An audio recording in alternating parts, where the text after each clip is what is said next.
Over the last few years, I've spoken to hundreds of people looking to buy a franchise. And I've also seen what happens when franchising goes wrong. I've made mistakes myself and learnt the hard way. In this video, I'm going to show you the red flags most people miss before they sign. Because once you sign a franchise agreement, you're locked in. And I've seen people lose time, money, and confidence because they ignored the warning signs early. So today, I'll walk you through 5 red flags you should never ignore before choosing a franchise, with real stories behind each one so you can protect yourself before it's too late.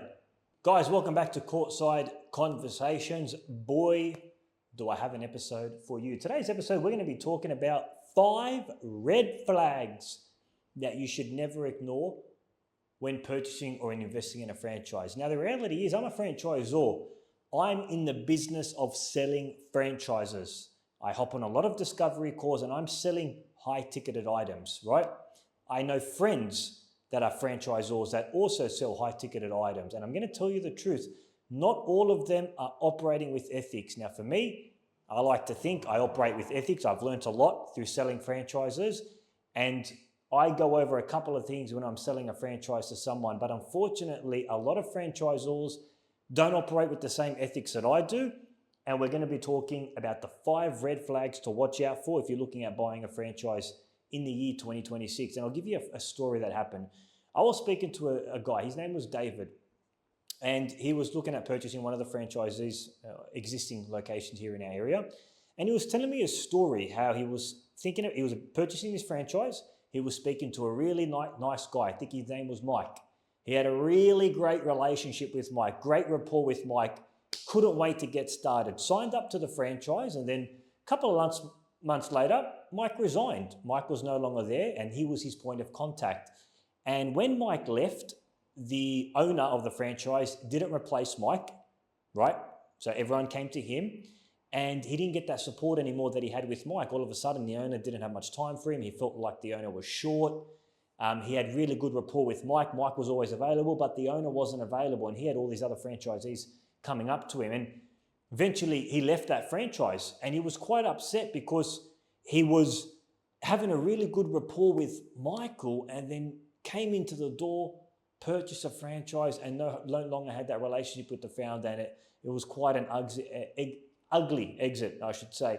So today we're going to be talking about the 5 red flags that you need to watch out for if you're looking at buying a franchise. I know exactly what they are because I sell franchises. Hope you enjoy the video. Let's get into number 1. Red flag number 1, franchisors that rush you to sign. Be very careful. You know what the good franchise brands do? They start with a no. If somebody's interested in franchising, they start with no, and they have the person prove why they're a good candidate to a franchise network.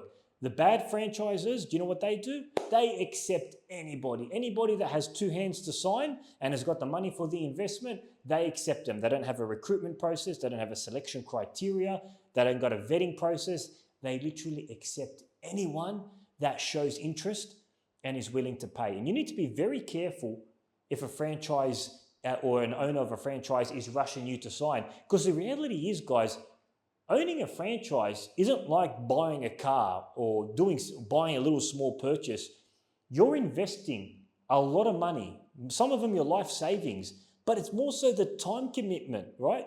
It's not like buying a car and you can keep the car in the shed. You are now owning a franchise and business that requires a huge amount of time. Due diligence takes time. It takes time to do due diligence. And a franchisor that's rushing you or pressuring you to sign isn't going to be good, because that means you're going to make an emotional decision. I'm not saying to drag it out, right? There is a time where you have to make a decision, but if a franchisor is rushing you to sign, right, you've got to be very careful. Like I love using this analogy. If you and I were sitting down and having a date, and after the second date, I said, look, I'd love to marry you. Here's a ring. Will you marry me? What would you do? You would be out there so quick, like, hey, you barely know me. Like, you don't know my baggage, you don't know who I am, you don't know my parents, you don't know nothing about me, and you already want to hop into marriage. That's a bit, I'm going to ghosted, done, finished, right? It's the same thing with franchising. It takes time. Essentially what you need to know is this franchise the right fit for you? And the franchisor needs to determine, are you the right fit for the franchise network? So be very careful. Okay, let's move to number 2. Point number 2, be careful of franchisors that oversell the dream and undersell the commitment. I'm going to say that again. Oversell the dream and undersell the commitment. I personally myself made this mistake with my first 3 franchisees. When I go back a couple of years ago, I was so keen to get my first 3 franchisees that I really sold the dream.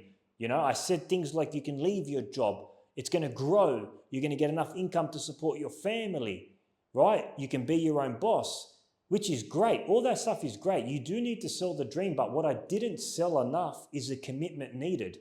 How much hours to put into the business, that it's going to take time to build up, right? That you might need to leave your current job to spend enough hours in the business. I didn't sell that enough. So what happened is the franchisee came in the door. They were expecting us to do all the legwork for them because I sold that dream, and they wanted the results quickly and fast so they can leave their 9-to-5 job. What do you think happened then? They were quite disappointed when those expectations weren't met. Oh, Emile, I thought you were going to help me with this. I thought you were going to help me with that. I thought business will be a lot better than where it was going to be. And that led to a lot of disappointment. Now I'm very different in my approach.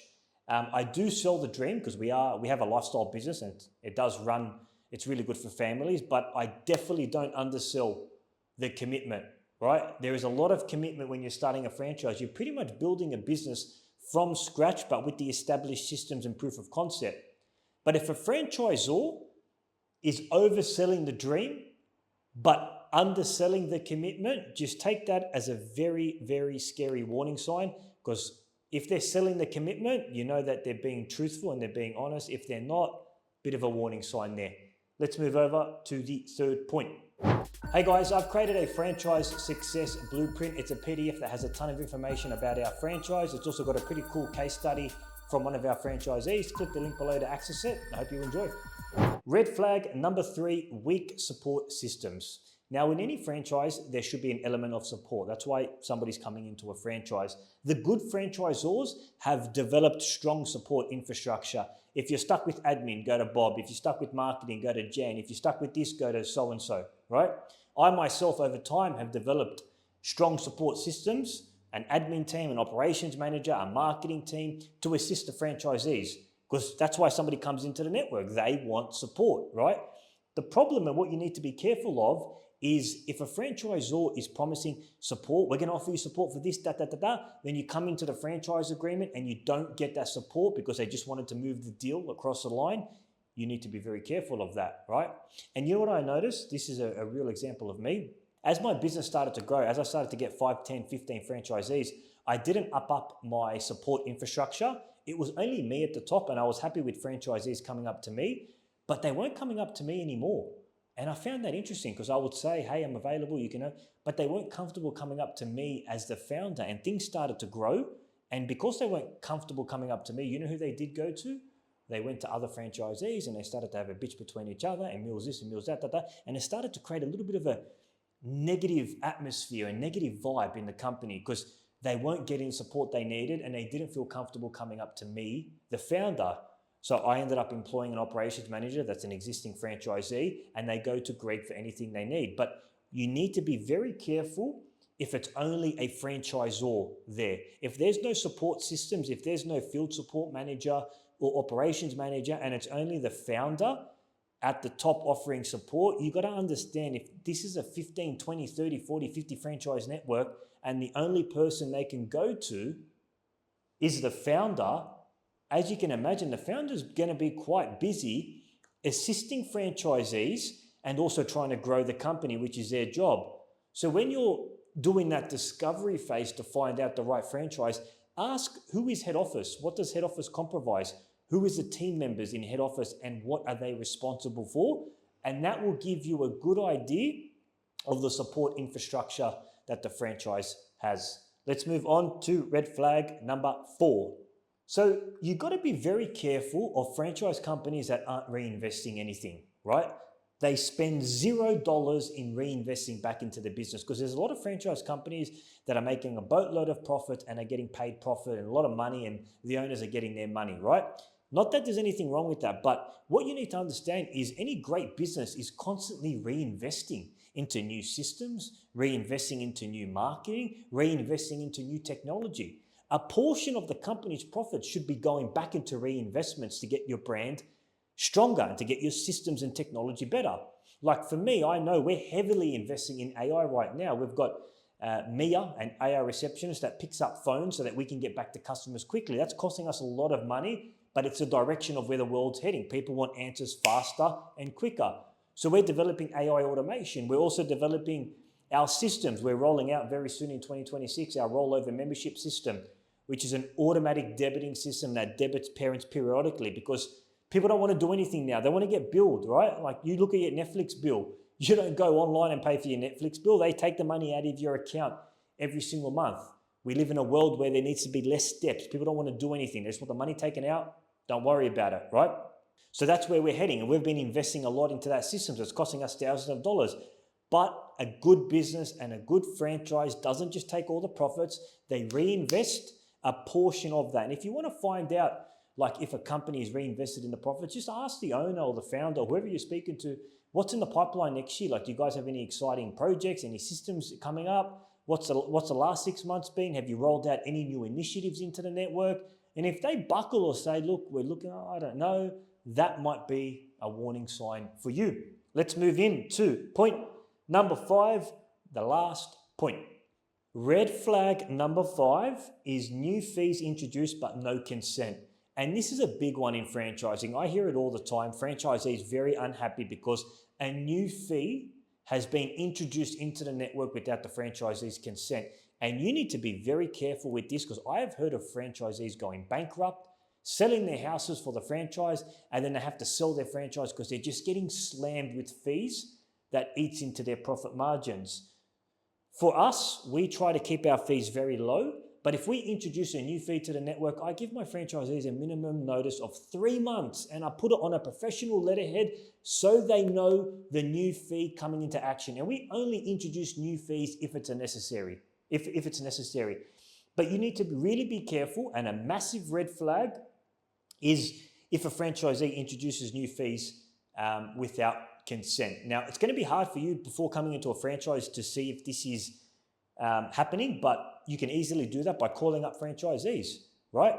We say to somebody coming into our franchise, we want you to call at least 5 franchisees. Call up franchisees and say, hey, did you get hit with any unexpected fees? And if so, did you get notice for those fees? A franchisee will give you an honest question, an honest answer to the question, right? Then you can ask the franchisor what fees from the franchise disclosure documents apply to this franchise. Because any franchise has an FDD, franchise disclosure document, and it pretty much discloses all the fees that the franchisor can charge you. Now, not all of these are applicable, right? For us, we tell the franchisees which ones are active and which ones are inactive. Just tell the person you're speaking to, hey, if you don't mind me asking, what are the regular ongoing fees that you currently charge franchisees, right? But you've got to do your research, because this is a silent killer that leads to a lot of legal battles. New fees introduced with new consent. And that, ladies and gentlemen, is our 5 red flags that you need to watch out for before you purchase a franchise. Red flag number 1, rush to sign. Be very careful of this. Number 2, oversell the dream and undersell the commitment. Number 3, weak support infrastructure. Number 4, a zero reinvestment back into the business. And finally, number 5, new fees introduced with no consent. Guys, that brings us to the end of the video. I hope you enjoyed it. If you liked it, leave some comments of what you think about this whiteboard video, and I'll see you in the next video. Adios.